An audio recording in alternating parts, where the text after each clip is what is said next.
Hello, ladies and gentlemen, and welcome to the Coast to Coast Combat Hour. I'm your host, Matthew Hawkins, and as always, I'm joined by Ed Carbajal. Ed, happy post Christmas, pre New Year's. How's it going, brother? All right, we're in that weird haze of between Christmas and New Year's, so it's like a weird time. Everybody's complaining about no UFC, but it's nice to have a little break from all the stuff going on. And of course, New Year's Eve. If you've been following this sport as long as we have, you know that New Year's Eve means Japanese MMA's finest evening, um, with their New Year's Eve event and RIZIN 45 this weekend. So for me, that's what's going on for combat sports, and I'm looking forward to it, man. It's a long time tradition, and even though I'm never really up to watch it, but I do like to watch it on New Year's Day.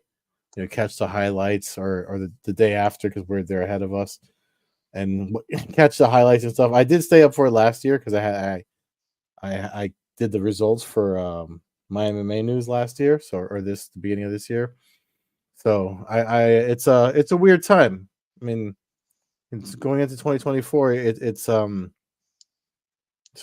weird vibe going into the new year for especially in the combat sports scene. But I mean, as long as we keep on trucking here, I'm still having fun with it. Yep. It's Japanese New Year's is like you said, tradition. Um, which is good. When you got some things that exited this year, we you know, going through the kind of the year highlights thing, one of the unfortunate things was Bellator. I did get a chance to see him a bunch of times this year. Looking back at their calendar year, it was kind of weird to see that they really were West Coast based. Hawaii, California had three events, actually four events in California. One time out in Chicago, they had North Dakota and such, but in Japan, but it really wasn't their normal schedule. It Yeah, was watered down, and I mean, I don't, 300 was a bit of a letdown. 301 was a great event. I guess probably, 300 or 2023 will go down for the end of Bellator and the retirement of Fedor Emelianenko. I think those will be probably the highlights coming out of that organization, or at least the newsworthy items. yeah. I would lean more towards newsworthy items. I don't know about highlights, but but they're in a weird spot. I don't know how deep Bellator is. I'm sorry, the PFL is letting the Bellator fighters know where they stand and what they have to look forward to. There's guys. They have what choice do they have? They chose this life to be pro fighters, so they're doing what they do to stay ready and stay at the level that they're at, so they can compete in 2024. Not all of them seem to know what's going on. I know Chris Cyborg was pretty public about how some fighters were at the Thanksgiving, the Black Friday event in DC, and she was like, nobody reached out to me about going, so I didn't go, and this just seems to be the PFL way of doing things. Like, I mean, just doing random things with. I mean, they do it with media. I'm not surprised that that's how the entry was with everything going on. But the transitional phase, I'm hoping that because they did bring on some folks from the Bellator side. So I'm hoping in 2024 that all changes, like or improves. I know we're not going to see Bellator. I mean, from what we're seeing anyway, we're not going to see any stateside Bellator events. It looks like PFL is going to use their European connections and like Dublin, all those places that they've been to kind of like Paris and kind of use the Bellator brand to hold events there and the connections that they have there. Um, but I would like to see whatever the champion versus champion event is. I would like to see that is probably going to be the highlight of that's going to be a taste of what maybe 10 more years from now we can see in the future with all promotions. The champions fighting the true champions, so we see who truly is the best fighter in combat sports. So I don't know. I have high hopes. I have no choice but to have high hopes. Yeah, I guess that's the best way to look at it. we'll see what happens. It would be nice to see something announced. I know they were talking the champions versus champions event in February. Mhm. All that far away right now, so it would be nice if we at least got a date and Yeah. with other stuff lined up. But Yeah, again, the timing would be nice. I mean, maybe that first week, next week, we'll get some news. I'm hoping. I know we're going to talk about it at this RIZIN 45 event on New Year's Eve. Like, there's a couple of well-known obviously the names from Bellator fighting on the card. Some other names that fans might know fighting on the card. I'm hoping there's a presence there. Like maybe even Scott Coker will be there, kind of, because he's kind of just rode off into the sunset with this whole deal, and I feel like he didn't get enough credit for his vision of all the things he tried to do. There's something I want to before the year ends. I do want to write something uh, about him over at My MMA News, just to kind of like give him a Black Belt Magazine did it, and they posted Chris Cyborg shared the post, but I kind of want to piggyback on that because I mean I do know he does have a love for martial arts. That's what the events in Hawaii, the collaborations he did with Sakaki Bara in Japan, and his openness to want to do stuff with other folks. It's just everybody wants to pat themselves on the back and say it's my thing, and with these big media companies involved, especially the whole Paramount deal and how they just shit it all over everything. I feel like he doesn't get the respect. I mean, if you give Scott Coker a bag of money, like a bottomless bag of money, I think he does a lot of fun shit with a promotion. You know, um, that's just my opinion. I hope whatever he does next, if he's still involved in combat sport, we get to see it because I just think his mind was a little bit too far ahead with where the sport is.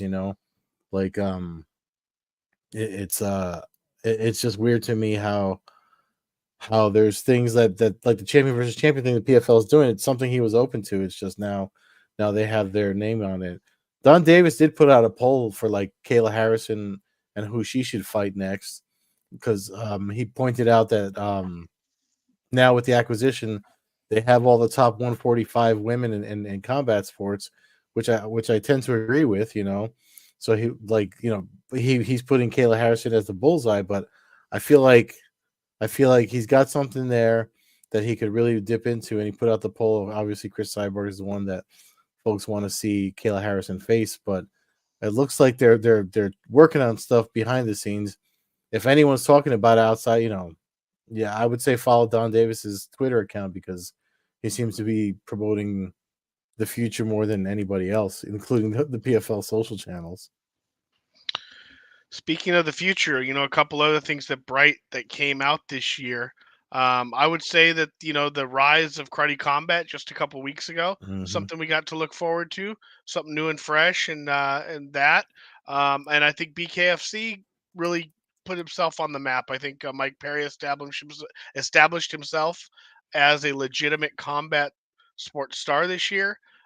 Two big wins over Rockhold and Eddie Alvarez. Two big events that took over the social media world, and a handful of highlights throughout the year from the organization. So I'd have to say it was pretty much an A+ year, at least. I don't know financially, but from a fan's perspective and somebody just watching an organization seem to grow in front of us, I'd have to say it was pretty much an A year for BKFC. Yeah, for sure. I agree with that. That's a fair assessment. I mean, I think that's again. I think that's another thing to watch. Like the UFC's, they're gonna have some trouble in April too. Their antitrust lawsuit the first week of April. I would look for them to change their tune as far as being so front runner, and then I mean, don't be surprised if they seem a little more friendlier and open. Or at least Dana White in some press conferences, like he was asked about the whole Bellator acquisition thing at the last pay per view. If he thought it was bad for the sport, he agreed that it was bad. I don't know if the antitrust lawsuit was the motivation behind that answer or that was his honest answer. I would like to hope that was his honest answer because it's just fucked up. Competition is good for business. If you've taken any business course or anything, you know that being the only guy out there, it's good. It's good to be the only person with a product, but competition makes everyone better. That's the whole point of competition in general. These guys fighting each other. They want to see who's the best one out there. But as far as combat sports and just everything being the same, I think you're right, man. BKFC. They can't let Mike Perry carry all the cards though. They got to like start featuring other fighters. You know. Well, I think we'll see that. It's nice to see Palomino's already got a bout scheduled with Hmm. Austin Trout coming up in February.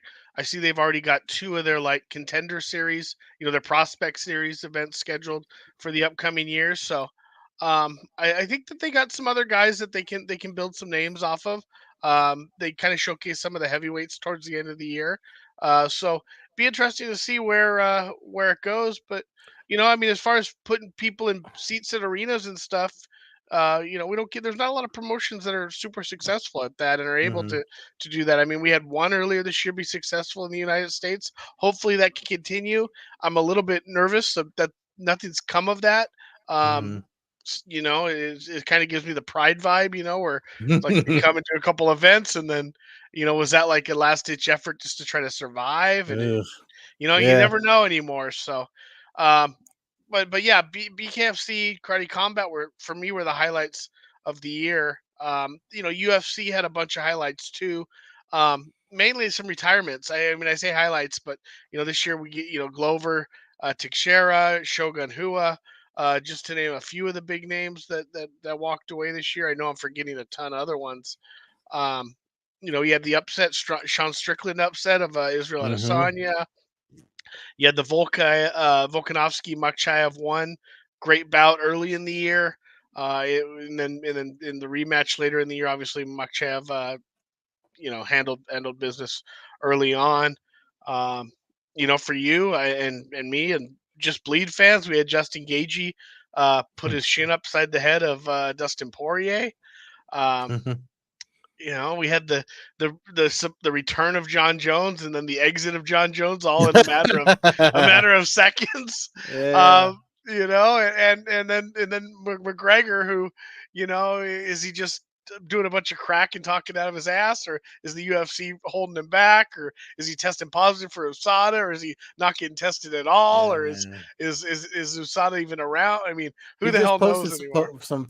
he just posted some photos of him being tested over the weekend. So, like he was at something and he had to give up some blood. So, I guess he's being tested by whom?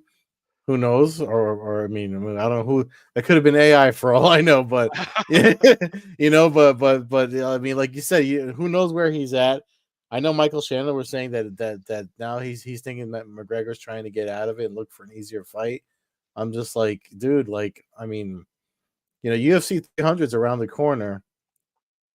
You got to put Conor McGregor on something if you really want to, like, you know, yeah, Chandler McGregor needs to be on that card if they really want to blow it out of the water, like on the main card. I don't know about the main event, but they probably want to do. I don't know how John Jones. I mean, the we haven't seen, like you said, the post surgery pictures or anything, but like 300 is supposed to be super loaded, and I know Dana White announced some of the like beginning of that card. I don't know, like what fights.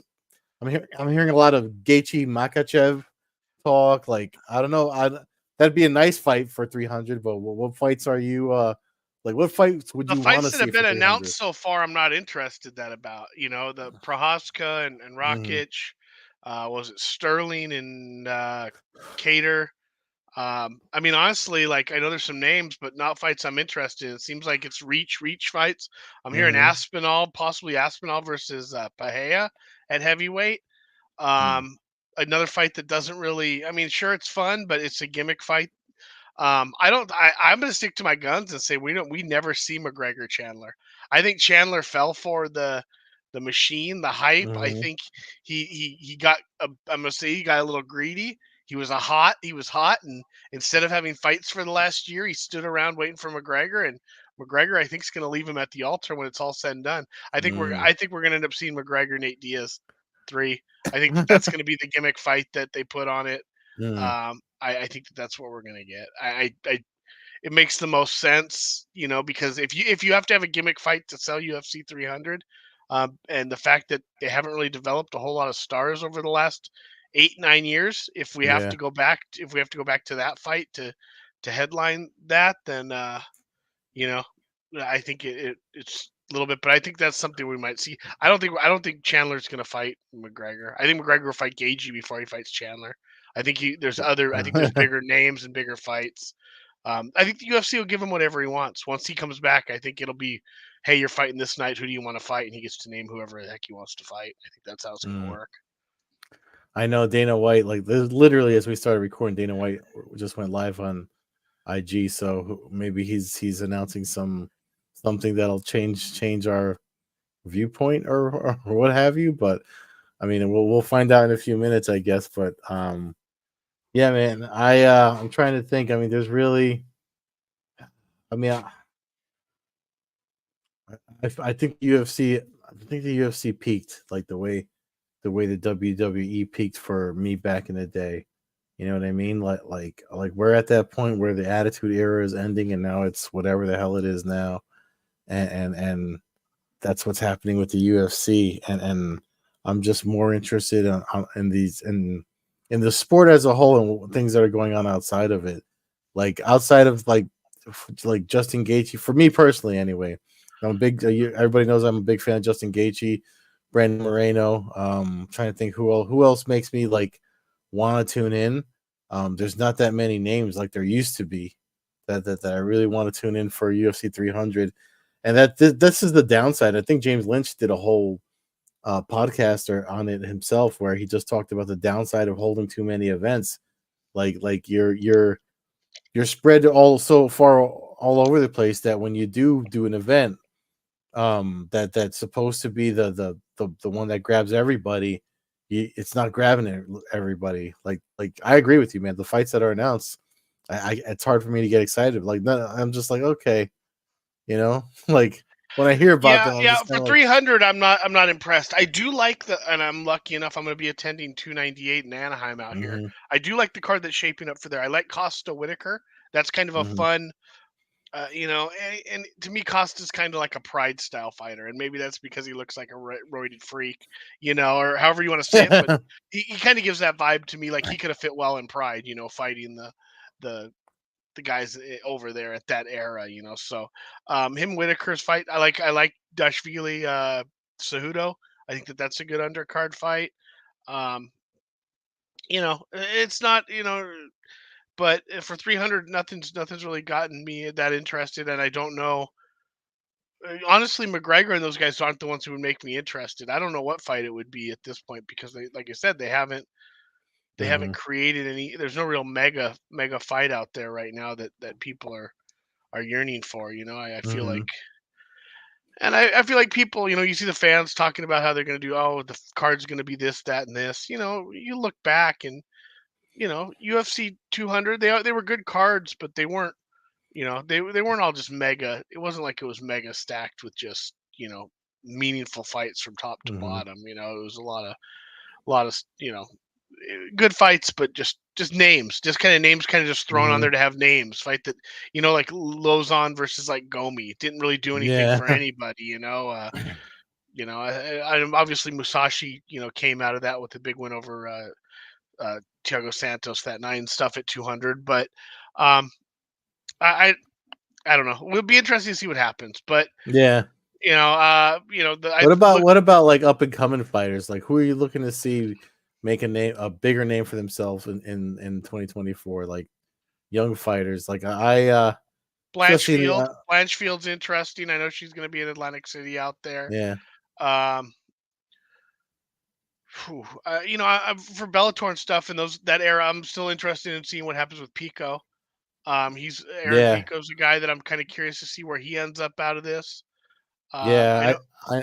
I know he said something along the lines he hasn't heard anything yet, and if he doesn't, he's gonna just try to do because he's got dual citizenship. He's gonna try to get on the Olympic team for Mexico if Bellator doesn't or if no fights flourish for him, and I don't blame him.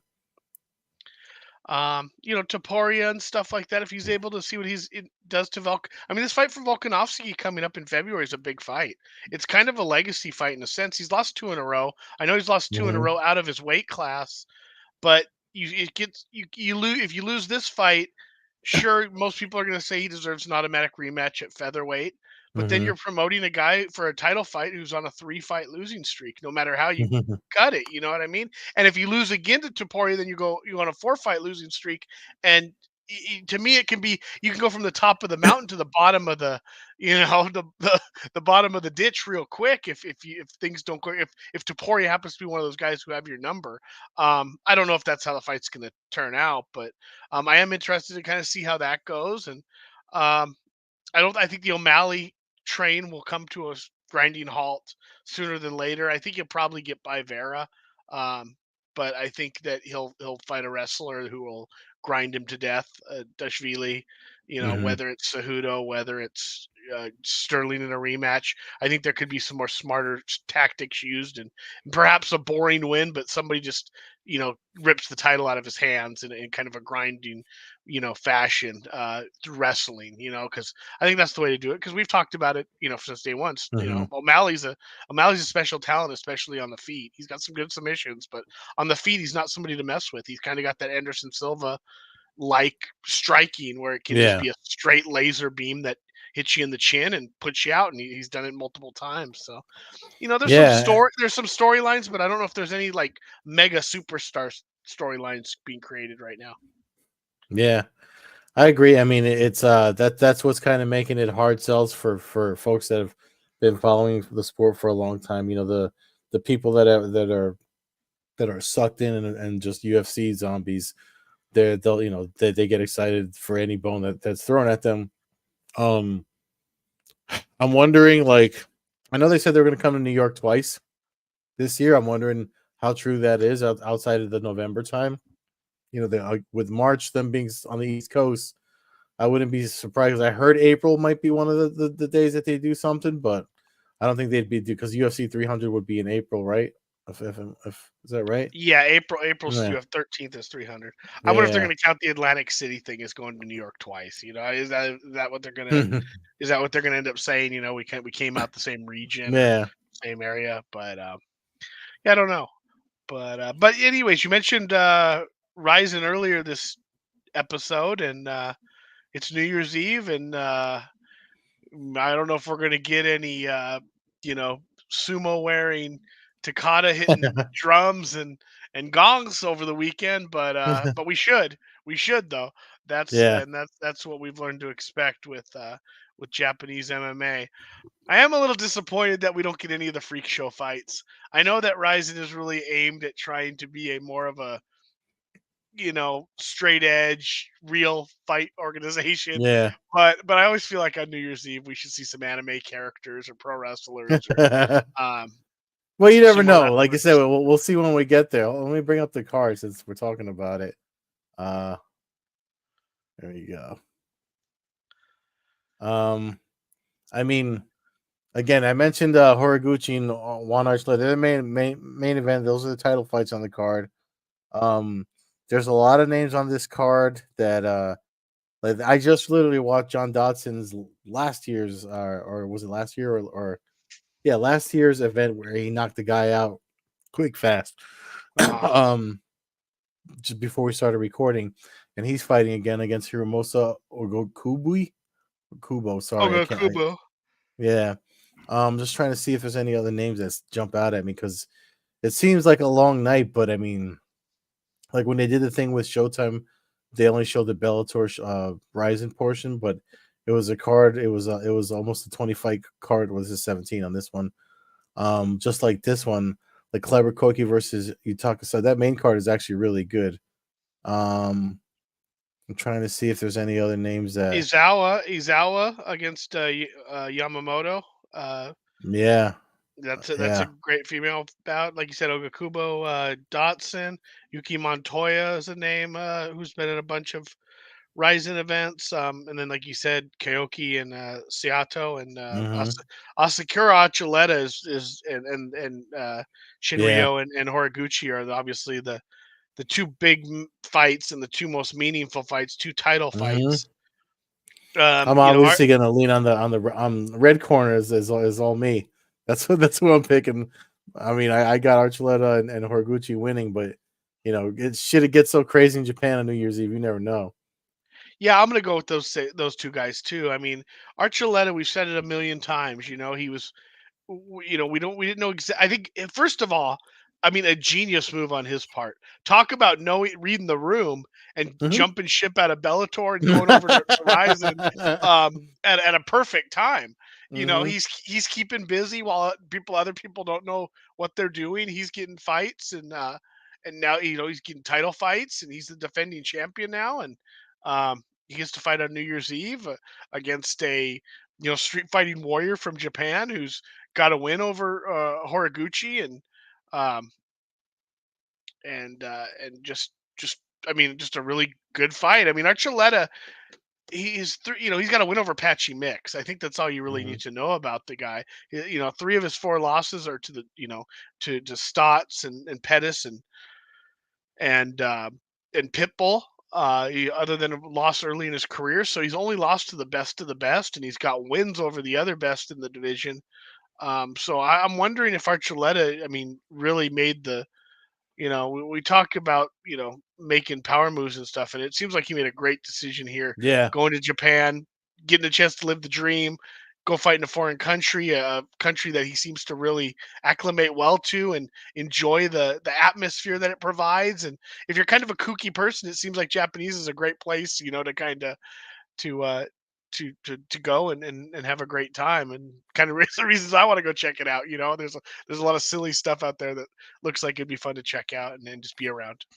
Yeah, and it's like watching a live action like Baki the Grappler anime type Street Fighter, like the whole situation, every Pride event, all these Rising events, especially on New Year's Eve.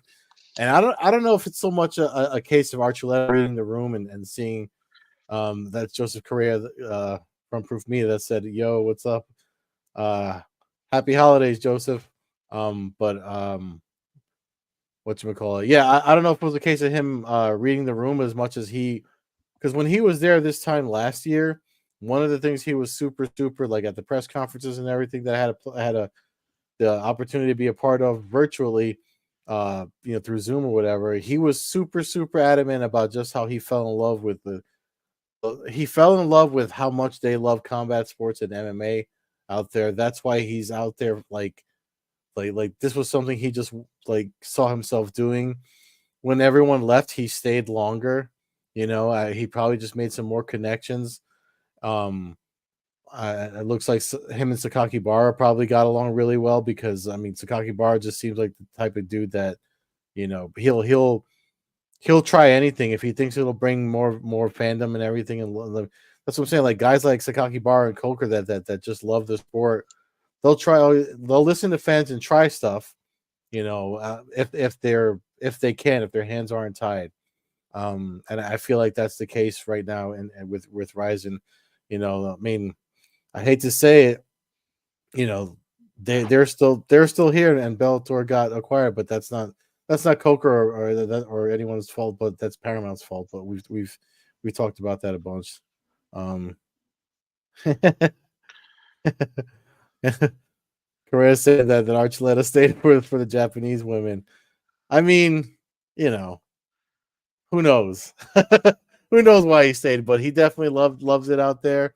And man, I hope he wins, and I hope he kind of opens the door for more fights. Like, because I know Cyborg said she wanted to go out there too and have a fight out there. I don't know about names from the Ryzen roster that would draw. I mean, over there, yeah, anything with her and on the card against anybody would probably draw. But we'll see what happens. Yeah, Joseph's bringing up a really good point. Paramount destroyed Showtime Boxing too. Yeah, they destroyed pretty much their whole. I mean, they had Showtime Sports for what? Like, what was the point of them? I hinted at it. I think it was last week or the week before where I referenced. There's a book called The Psychopath Test by Ron Johnson or John Ronson. I always mess up his name, but and he talks to this guy Al Dunlap. They called him Chainsaw Al. He ran Sunbeam Foods, and whoever's making the decision at Paramount seems to be following the Dunlap playbook where they just sell shit off, keep the money, and then like now I think they're trying to merge with Max or HBO or something, and do, you know, they're trying to merge with somebody or Warner. I forget who they're trying to merge with, but they literally want to spend no money on doing anything fun. They just want to sit back and collect money, and I get that, but you know that's it's a real closed-minded way of looking at, you know, how other people are losing their jobs. You know, like we just talked about all the fighters at the beginning of the podcast. Like, you're not thinking about anybody at the bottom line, and I know business folks are going to be like, yeah, that's what business is about. But I mean, I don't know. It just seems fucked up, especially when it comes in the world to the world of sports. Yep, it's cutthroat, and that's why we're happy when people pop up. Though we've mentioned that, so Mm-hmm. this is 10 o'clock my time, 1 p.m. your time. Your Sunday. Well, what day? See, what day does this fall on now? What day is New Well, Year's? they have 12/31 on this thing from the press release. I can't really zoom into it, but it's 12/31 over there. So that means, I mean, they're like, it's usually the morning of, so it'll be Saturday night, right? Saturday For us, night. Saturday night for us. Yeah, yeah. Saturday night for us. So 1 in the morning, technically Sunday morning for you. 12:31 ish, and then 9:30, 10 o'clock my time. So I think that's going to wrap us up for 2023. We look forward to 2024. Fans can check out the show at Combat Hour on Twitter, Coast to Coast Combat Hour on Instagram. Follow me, Matthew Hawkins, at MMA Hawk21 on Twitter and Instagram. Follow Ed at Carbazol on Twitter, Carbeerzol on Instagram, and Old Head Carb on Twitch. It's been a fun year, everyone. Thank you for everybody that's new, subscribers, and people that support the show. And Have a look safe forward New to next Year's year. Eve, everybody. And if you watch it, we'll be talking about it in 2024. But hopefully everyone had a safe holiday, and we'll see you next year. Thanks. Good night, everyone.